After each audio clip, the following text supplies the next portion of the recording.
Bonjour, président du Consistoire israélite de Belgique. Merci d'être avec nous ce matin sur Radio Judaïka. C'est moi qui vous Alors, remercie de m'inviter. je voulais parler avec vous d'un événement important et on fera un tour d'horizon de l'actualité également. Vendredi prochain, vous allez recevoir, lors d'un dîner particulièrement important, la secrétaire d'État qui vient de donner le nouveau dispositif contre l'antisémitisme. Et c'est donc le 2 février. Dites-nous tout sur cette soirée importante avec la secrétaire d'État. Eh bien, le 2 février prochain, vendredi de la semaine prochaine, nous recevons à la Grande Synagogue de Bruxelles Marie-Colline Leroy, qui est la secrétaire d'État chargée de lutter contre l'antisémitisme. Alors, vous savez, comme tout le monde, que le 15 janvier, une nouvelle politique interfédérale de lutte contre l'antisémitisme a été lancée. C'est un événement important, mais il est encore plus important que les membres de la communauté juive soient présents lors du dîner shabbatique vendredi de la semaine prochaine pour entendre la secrétaire d'État et surtout pour lui poser des questions. Parce que nous savons tous que l'antisémitisme tracasse toute la communauté juive à juste titre. Et donc, si l'occasion est donnée de rencontrer la secrétaire d'État qui s'occupe du problème, il est bon de la rencontrer et surtout de lui poser les questions qui vous tiennent et qui nous tiennent tous à cœur. Alors, Alors oui. justement, non, allez-y, allez-y, Alors, je ce vous laisse dîner finir. a lieu dans la salle de la synagogue de la rue de la Régence. Le dîner commence à 19 heures. Il est précédé de l'office shabbatique. Et d'abord, il y a le dîner et puis il y a le speech de présentation de la secrétaire d'État. La secrétaire d'État fait son discours et puis la salle lui pose les questions qu'elle estime devoir lui poser. Et ça, c'est le moment, à mon avis, le moment crucial parce que ça permet aux gens de s'exprimer, de faire part de leurs angoisses, de leurs soucis, de manière tout à fait légitime et dans un cadre, disons, agréable. Alors, le cadre agréable, ça c'est certain, mais par contre, l'augmentation de l'antisémitisme dans le monde et notamment en Belgique, il est loin d'être agréable. Ça, c'est vrai. Et souvent, Philippe Markevitch, vous dites, nous, on n'a rien à voir avec Israël, on est des juifs belges. Et pour moi qui suis israélienne, de temps en temps, j'ai envie de vous dire que justement, en ce moment, on voit bien à quel point tout est lié. Parce que finalement, cette vague d'augmentation de l'antisémitisme en Belgique comme ailleurs, elle n'a eu lieu que parce que le 7 octobre a eu lieu. Et donc, quelque part, ce destin, on ne peut plus aujourd'hui séparer d'un côté les Juifs de la diaspora et ce qui se passe en Israël. Vous ne pensez pas? Mais le problème, je suis un juif belge, évidemment, mais je soutiens de manière absolue le droit à l'existence de l'État d'Israël et le droit des citoyens israéliens de vivre comme nous tous en parfaite sécurité. Donc le lien existe. Et j'ai d'ailleurs l'un de mes enfants qui s'est établi en Israël et j'ai un petit-fils qui vit en Israël. Donc le lien avec l'État d'Israël ne pose pas problème, bien au contraire, c'est un devoir comme juif. Et d'ailleurs, je suis intervenu la semaine passée, le 15 janvier, devant un parterre de ministres pour justement faire part de mon irritation, et pas seulement la mienne, mais de toute la communauté juive, face au dépôt de la plainte de l'Afrique du Sud à La Haye contre l'État d'Israël, tentant de traiter l'État d'Israël d'État génocidaire. Parce que c'est en traitant l'État juif d'État génocidaire, c'est tous les juifs du monde qui sont traités de génocidaires. Donc la communauté juive de Belgique. Donc nos relations existent évidemment et la diaspora est un élément important du peuple juif, comme naturellement l'État d'Israël, qui doit pouvoir vivre en parfaite sécurité et qui doit pouvoir exister. Vous savez, hier, il y avait une manifestation extrêmement importante au Parlement européen où une survivante de la Shoah a fait un discours exceptionnel devant le Parlement européen et un discours que je conseille à tout le monde de regarder sur le site du Parlement européen. La manière dont Irène Shahar, ancienne survivante du ghetto de Varsovie, est intervenue peut faire la fierté non seulement de l'État d'Israël, mais de l'ensemble du peuple juif. Justement, Philippe Markevitch, il y a eu ces derniers temps beaucoup de prises de parole qui ont été faites au Parlement européen et également Boaz Bismuth cette semaine, député israélien qui était là à leur dire qu'il n'était pas là pour se justifier mais pour les accuser. Est-ce que vous avez le sentiment qu'au Parlement européen à Bruxelles, les mentalités changent? Est-ce que vous avez le sentiment qu'on écoute peut-être plus cette position juive et israélienne que par le passé?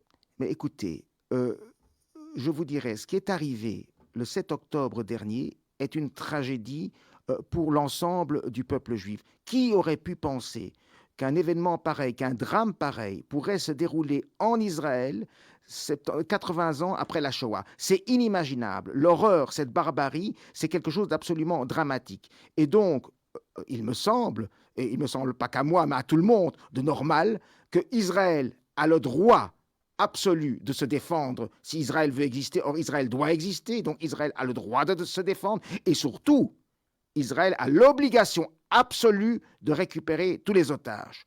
Une fois que tous les otages seront récupérés, qu'on parle de cessez-le-feu et que le cessez-le-feu arrive, évidemment, c'est une possibilité, c'est même souhaitable, parce qu'en final, ce que nous souhaitons tous, c'est la paix. Mais d'abord, Israël doit récupérer les otages, et Israël, à ce niveau-là, a une mission absolue, et on ne peut pas critiquer l'État démocratique israélien de chercher à récupérer ses citoyens.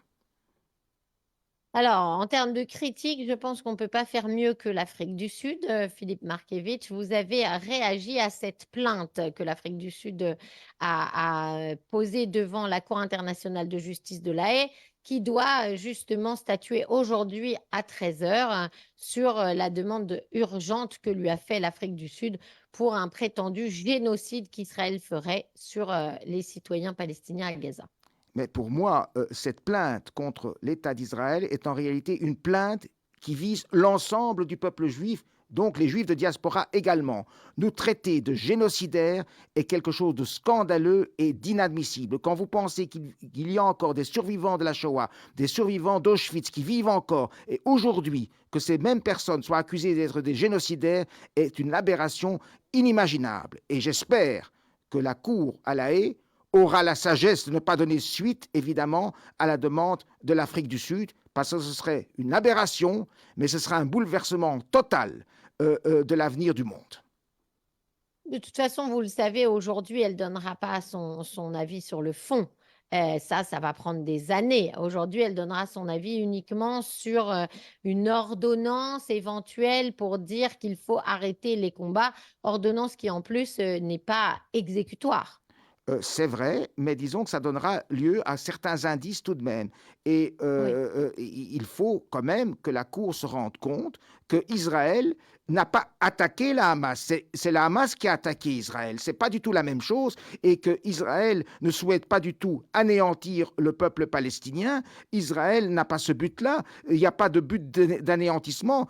Israël se bat contre la Hamas, mais pas contre le peuple palestinien dans son ensemble. C'est pas du tout la même chose. Il y a des victimes civiles et nous le regrettons tous, bien évidemment. Et Israël essaye qu'il y ait le moins possible de victimes civiles, mais pour ça, accuser l'État d'Israël d'être un État génocidaire, c'est scandaleux, c'est inadmissible, et je suis heureux, enfin, qu'actuellement en tout cas, le gouvernement belge n'appuie pas la demande de l'Afrique du Sud. Alors, vous le savez, ça a été tout de même une grande bataille à l'intérieur du gouvernement belge, puisque Petra de Sutter, qui est la vice-première ministre, avait fortement insisté pour que ça soit le cas. Il y avait un certain nombre de ministres qui étaient pour, et ça a été très houleux en termes de discussion. Ça aurait été très compliqué tout de même pour les Juifs de Belgique si la Belgique s'était jointe à cette plainte, Philippe Markevitch. Ah, ça aurait posé un énorme problème pour la communauté juive de Belgique, c'est tout à fait évident. Et des signaux ont été envoyés vers le gouvernement belge à ce niveau-là, parce que c'est important de lui signaler le drame qui se serait ouvert si jamais la Belgique avait soutenu la position de l'Afrique du Sud. Que la Belgique intervienne sur le plan politique dans le conflit, c'est normal, c'est légitime comme tout État. Que la Belgique soit plus favorable aux Palestiniens qu'aux Israéliens, bon, c'est encore sa liberté. Mais de là à cautionner le fait qu'Israël soit traité comme un État génocidaire, non, c'est pas possible, c'est inadmissible. Et même, je dirais, et vous savez que je suis très prudent là-dessus, ce serait proche d'une certaine forme d'antisémitisme. Bien sûr. Alors justement, Philippe Markevitch, on était un peu avant vous avec Franck Tapiro qui a fondé Diaspora Defense Force en France, où l'antisémitisme a augmenté de 1000% cette année. C'est un petit peu moins pire en Belgique, entre guillemets, parce qu'il y a évidemment moins de juifs et la proportion des dossiers ouverts pour antisémitisme est moins importante. Mais est-ce que vous n'avez pas l'impression aujourd'hui que le calme qui règne chez les juifs de Belgique, qui en même temps et avec une peur qui règne aussi chez eux, ne devrait pas, est-ce qu'on ne devrait pas être moins calme en fait, justement, et est-ce qu'on ne devrait pas combattre un peu plus que ce qu'on ne l'a fait jusqu'à présent? Écoutez, le calme est une force.